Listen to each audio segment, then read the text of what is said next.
Menanggapi antitesisnya Kiai Muhammad Lutfi Rohman tentang yang sekarang sedang ramai, yaitu polemik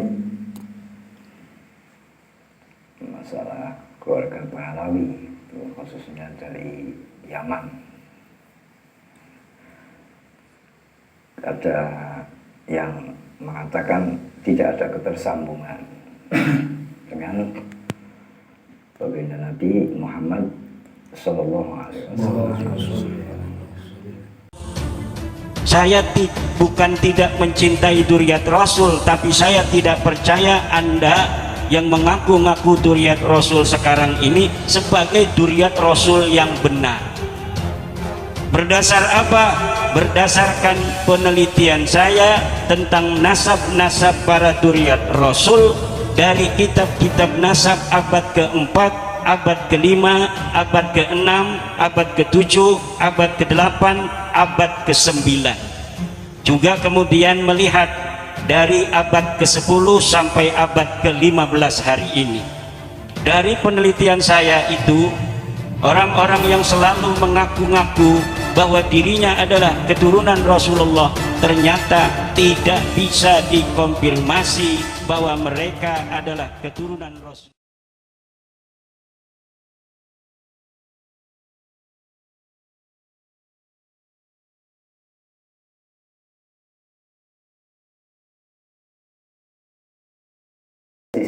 Kiai Muhammad Rohman, di mana Kiai Muhammad Rohman itu memposisikan bertanya dan dijawab oleh Kiai Maduddin.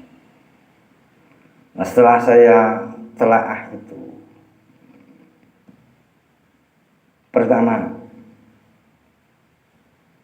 pemahaman saya Kiai Imaduddin itu selalu menafikan kitab-kitab nasab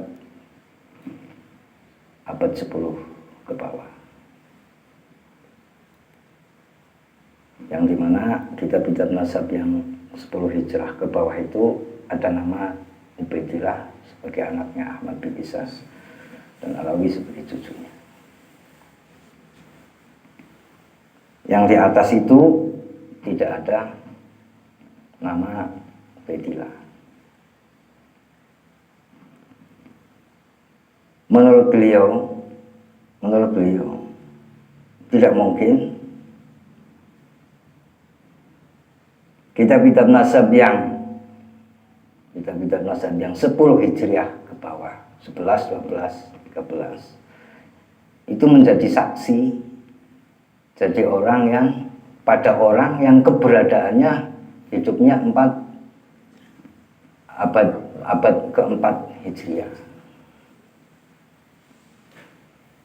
Dan yang beliau pakai itu selalu istilah-istilah yang ada dalam mustalahul hadis, ilmu tentang masalah hadis lah, periwayatan, atau istilah itu solo riwayah yang dipakai.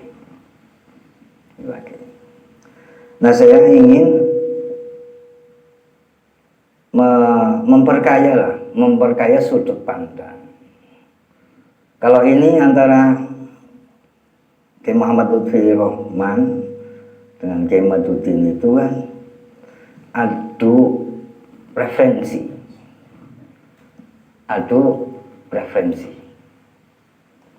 di mana Kiai Maduddin bahwa referensi abad bawahnya itu harus sama dengan abad sebelumnya, harus sama, nggak ada perbedaan.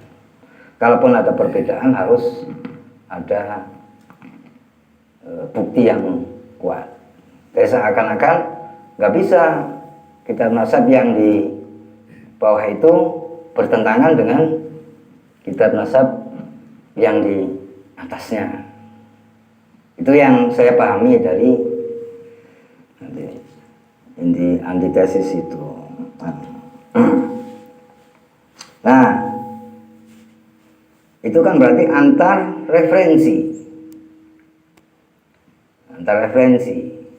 mengkonfrontirkan referensi kitab ini, kitab ini, kitab ini.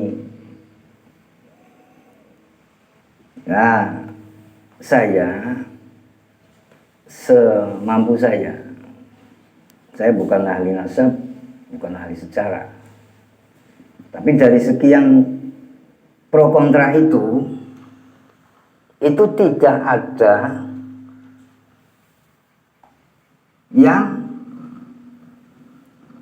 meninjau ini dari segi ilmu sejarah.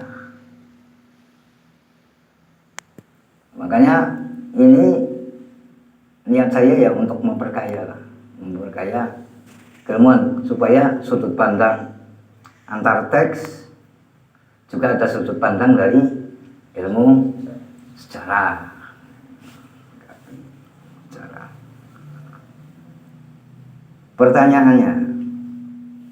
Pertanyaan saya itu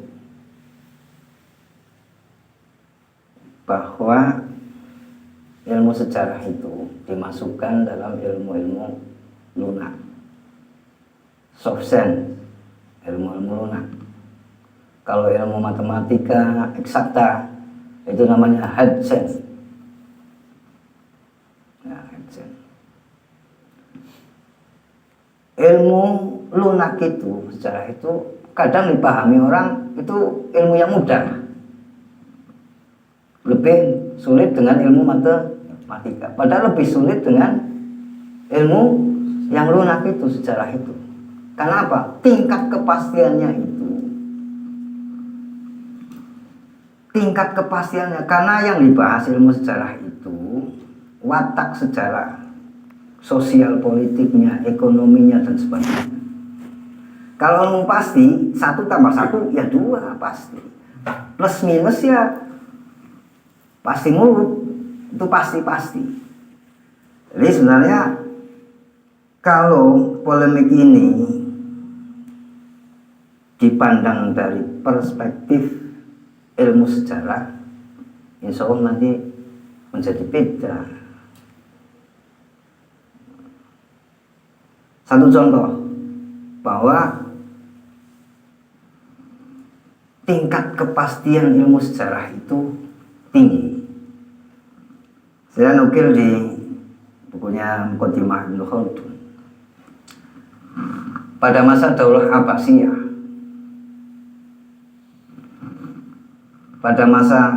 Abbasiyah, yaitu utamanya Khalifahnya Al-Mansur, Al-Mahdi, terus Harun-Rasyid, terus Al-Ma'mun,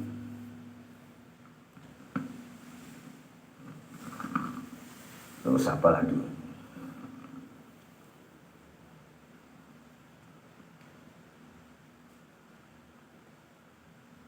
Itu masa-masa emas Islam, ya, masa kejayaan Islam. Tapi tidak ada bangsa atau daulah yang sempurna.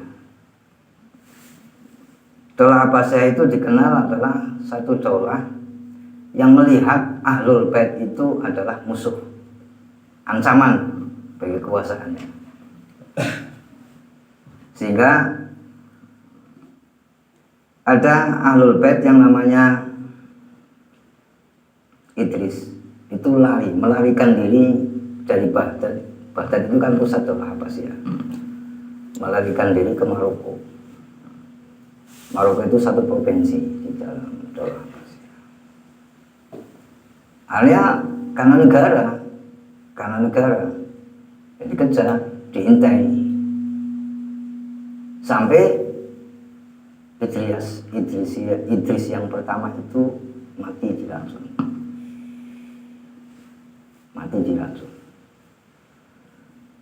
oleh pemerintah yang sedang berkuasa.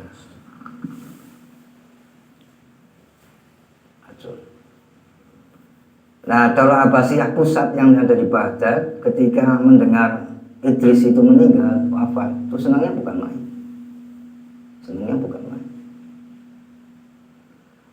Nggak tahu Idris itu punya istri, meninggalkan istri yang sedang dalam keadaan hamil. Setelah tahu itu lahir, membuat opini membuat opini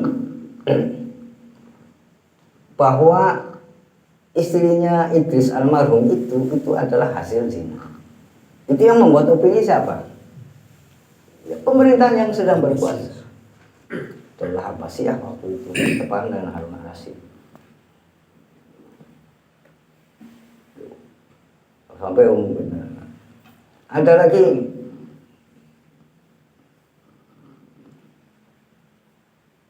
karena melihat situasi kondisi politik waktu itu, banyak orang yang menasabkan dirinya bukan kepada keluarganya. Motivasinya apa? Motivasinya karena takut. Jadi cara menyembunyikan, akhirnya apa? Menasabkan bukan dengan nasab yang sebenarnya. Motivasi takut dengan penguasa. Tapi juga sebaliknya, ada orang yang menasabkan dirinya dengan keluarga lain demi kepentingan keuntungan politik dirinya, melegitimasi. Makanya waktu itu yang jaya Ibnu Abbas. Akhirnya dia memalsukan nasab yang ada hubungannya dengan Bani Abbas. Bani Abbas.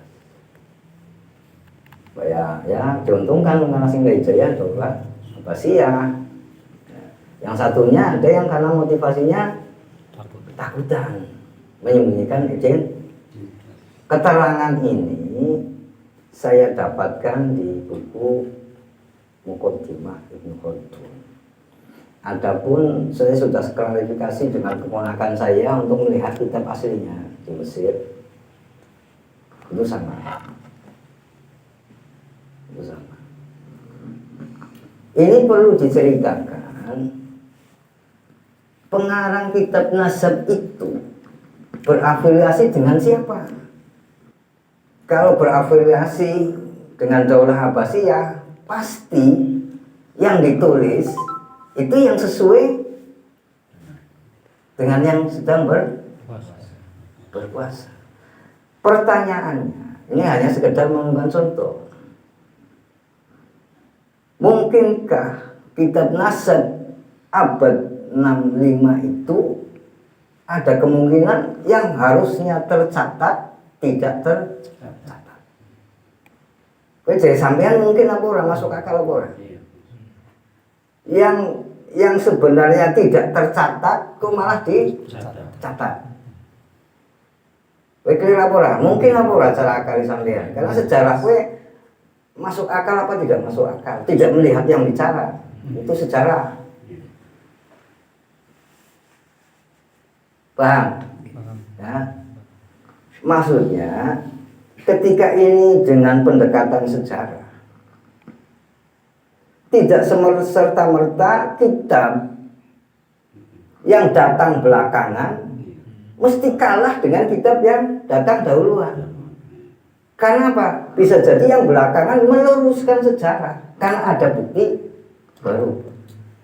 Selama ini itu kan pokoknya masa sing mburi ngalahna sing dhuwur. Seperti itu, membenturkannya seperti itu. Tapi kalau dari sudut perspektif sejarah, justru yang datang terakhir itu bisa jadi meluruskan.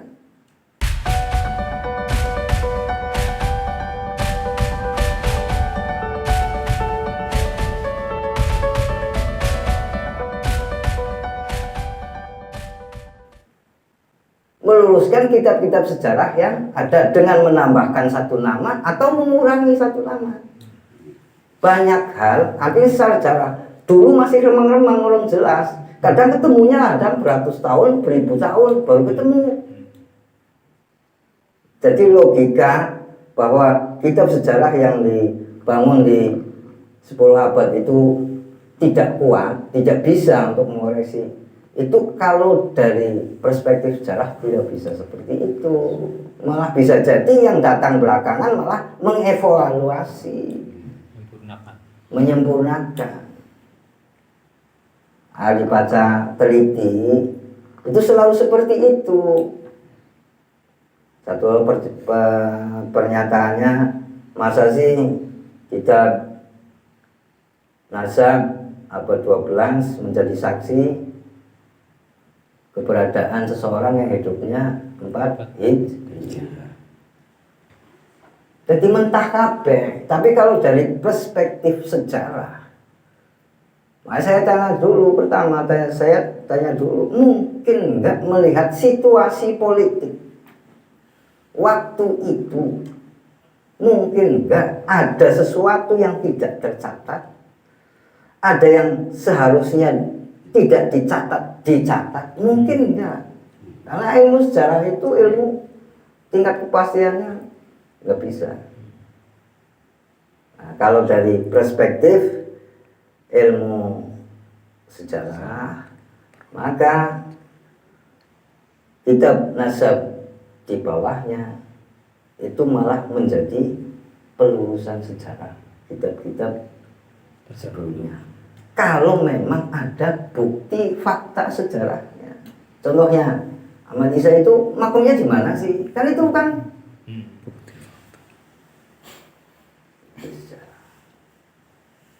jadi poin ini, yang pertama ini, yang poin ini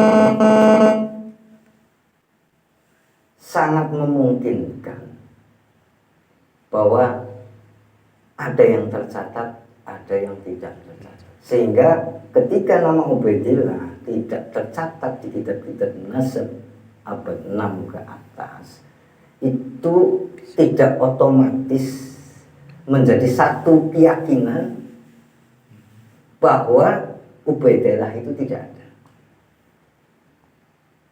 Tidak ada. Nah, ketika dari perspektif sejarah itu, akhirnya bahwa yang datang di kemudian itu malah mengevaluasi, karena temuan buktinya ditemukan baru. Nah, ini kan anak Sayyid Muhammad ngarang kitab itu hanya berdasarkan catatan kaki. Itu kan catatan kaki kok dijadikan bukti. Karena ini kaum Idrisiyah itu, Ibnu Khaldun itu mendapati ketika hidupnya Ibnu Khaldun itu sekitar 1333 lebih Masehi, itu masih mendapati di Maroko, itu keturunan Idrisiyah,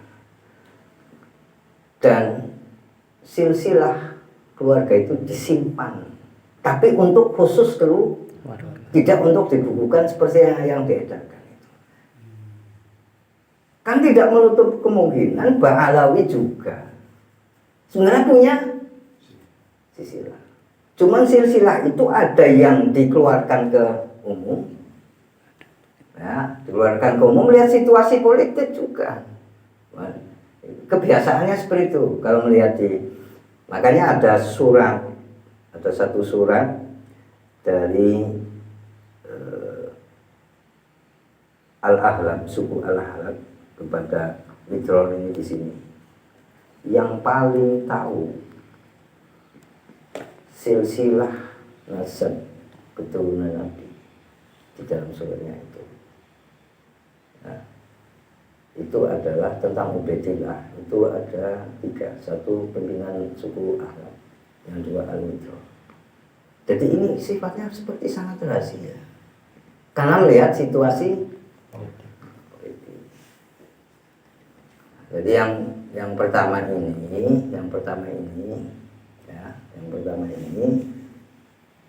bahwa perspektif sejarah itu perlu. Situasi, kondisi politik apapun waktu itu seperti apa?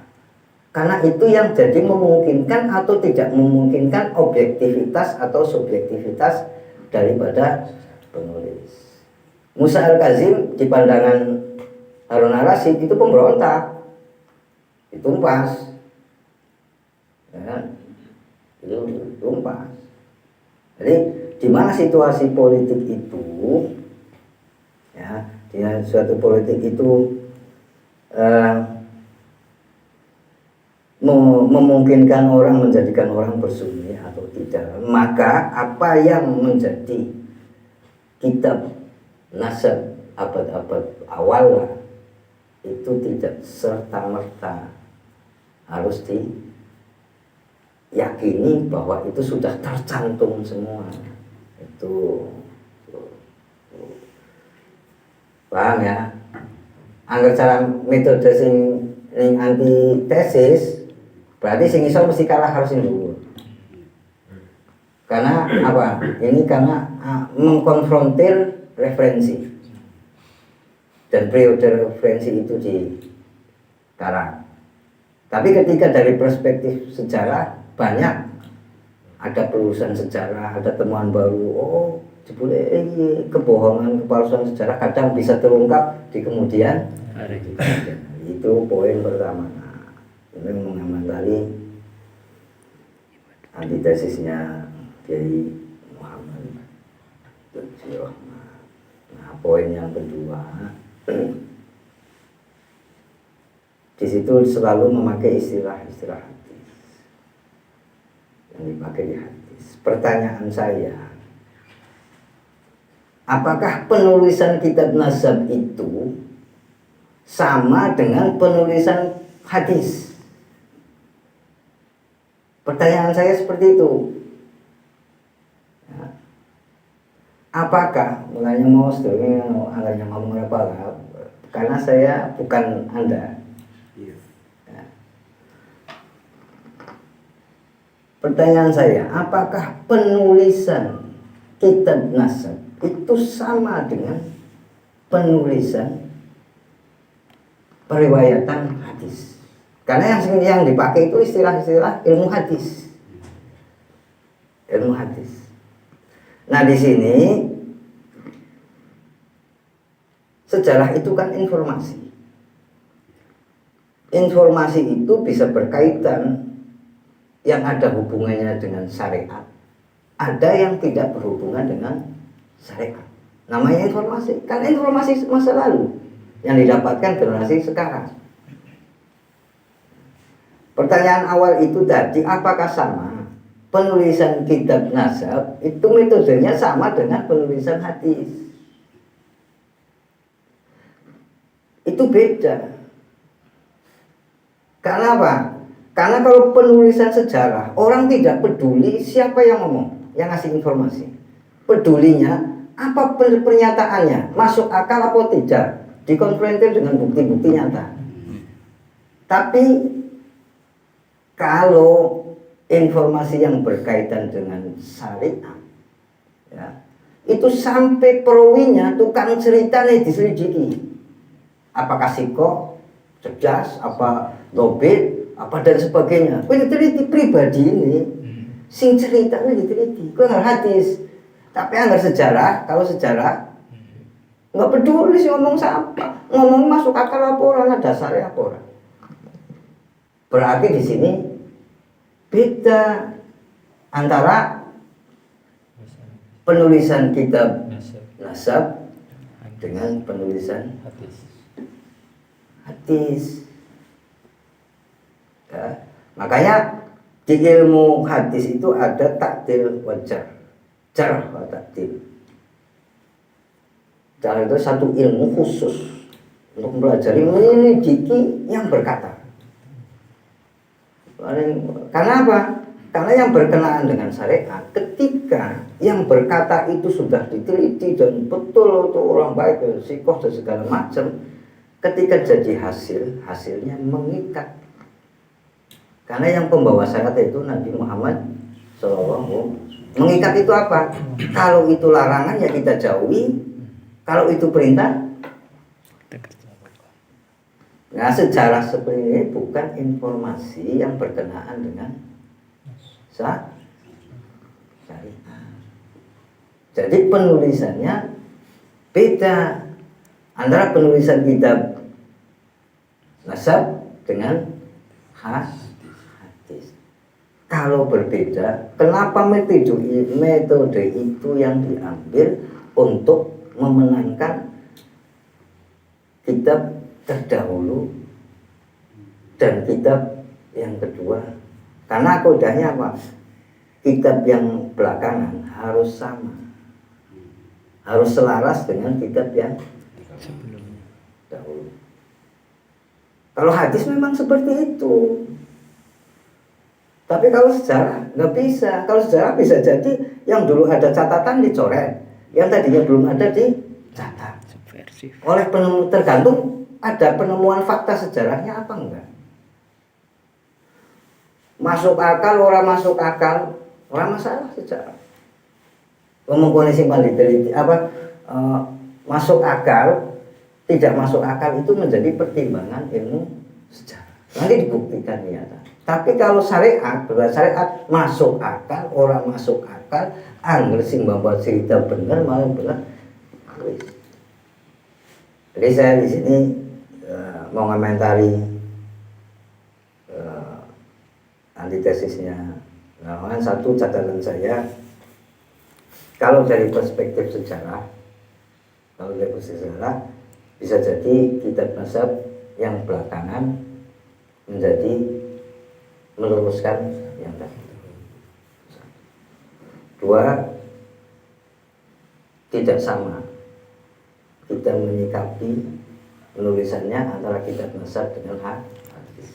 Kenapa kok selalu dalilnya dengan memakai dalil ilmu-ilmu hadis, sedangkan yang dibicarakan adalah nasab. Itu saja yang bisa saya sampaikan, dan ini saya bawa buku-bukunya. Kalau cerita yang tadi saya sampaikan, jika apa saya tuh silahkan melihat kitab Muqaddimahnya Ibnu Khaldun. Syukur bagus dengan kitab yang redaksinya dengan bahasa Arab. Saya nggak punya itu. Jadi saya minta ponakan saya untuk meng-cross check apa yang ada diterjemahkan dengan kitab. Kalau masalah dulu zaman Daulah Abbasiyah itu ada ilhaq menisbatkan yang bukan pada nasabnya. Nah, itu dari kitab aslinya Muqaddimah yang asli. Jadi dulu itu pernah saya menisbahkan pada sebenarnya bukan keluarga karena ketakutan. Ada yang menisbahkan ke keluarga lain karena ingin jabatan, kepentingan politik. Itu ada di kata ponakan saya itu juz awal kitab Muqaddimah jilid pertama itu disebutkan seperti itu. Ada ilhaq istilahnya, ada ilhaq. Artinya yang tercatat di kitab nasab-nasab yang umurnya lebih tua itu benar. Cuma tidak menutup kemungkinan ada penambahan disesuaikan apakah ditemukan fakta sejarah. Memang ada orang yang dulu tidak tercatat kok sekarang tercatat itu. Jadi terus untuk tahun-tahun sebenarnya saya harus sebutkan untuk pendengar ya cari sendiri. Ini ensiklopedia tokoh Islam 2 tahun Daulah Abbasiyah berkuasa tahun berapa sampai berapa, Ibnu Khaldun segala macam. Ini biografi. Nah, adapun masalah bahwa tingkat kepastian ilmu sejarah itu tidak tinggi. Itu dari pendapatnya Nur Khalis Majid dalam kitab Pintu-Pintu Menuju Tuhan. Jadi intinya yang ingin saya sampaikan, cobalah pro kontra masalah ketersambungan Baalawi itu tidak ditinjau dari antar kitab, antar periode, tapi coba tinjaulah dari perspektif sejarah. Kalau dari berbagai sisi, insya Allah nanti hasilnya juga akan lebih objektif ketimbang kita hanya memandang dari sudut pandang ilmu nasab saja. Cobalah dipandang dari, dan kepada yang lainnya, para habaib, para kiai, gus-gus, saya hanya mengawali. Cobalah diperdalam masalah pro kontra ketersambungan ini dengan pendekatan sejarah. dengan buku-buku yang semisal ini atau yang lain, kitab-kitab yang lain. Jadi hanya saya kok kenapa ngomong seperti ini, karena tidak ada yang menanggapi ini dari perspektif sejarah, ilmu sejarah. Bagaimana sosial politik waktu kitab itu ditulis seakan-akan seperti nggak ada arahnya. Itu saja. Semoga konflik ini tidak, saya menginginkan tidak berkepanjangan, karena sudah terasa di bawah ada potensi-potensi konflik. Jadi, harusnya jangan seperti itu.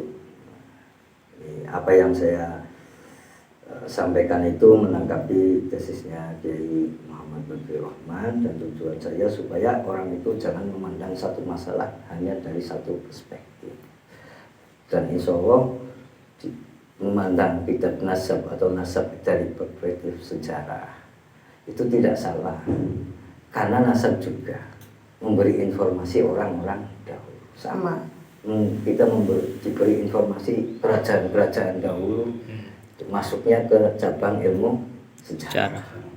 Nah, kebetulan nggak tahu apa, mungkin karena kurang cermatnya saya, kok tidak ada yang menanggapi ini dari perspektif sejarah. Adapun kita referensi-referensinya saya bisa bertanggung jawabkan bahwa ada di Muqaddimah, apa yang saya ceritakan itu ada di Muqaddimah, bukan saya yang nukhaldun cepen-cepen, bukan saya, ini nukhaldun. Terus pintu-pintu menuju Tuhannya Al-Khalis Majid. Terus ensiklopedianya, ini ensiklopedianya penulisnya namanya Heri Sucipto. Ya paling saya bisanya begitu. Saya cuma hanya seorang yang prihatin dengan keadaan ini sebenarnya. Saya bukan kapasitas untuk meredam ini, atau bukan kapasitasnya. Monggo para kiai, para yang di atas lah, tolong, bahwa ini sudah ada akibatnya, ada efeknya di bawah. Itu saja. Saya bukan siapa-siapa, ini bukan saya. Apa yang saya mengerti, dan kok kenapa tidak ada yang memahami masalah kitab nasab dari perspektif sejarah. Adanya selalu mengkonfrontirkan abad sekian dengan abad sekian dan sebagainya. Itu saya hanya melengkapi dan memperkaya sudut pandang. Kurang lebihnya mohon maaf. Wassalamualaikum warahmatullahi wabarakatuh. Waalaikumsalam warahmatullahi wabarakatuh.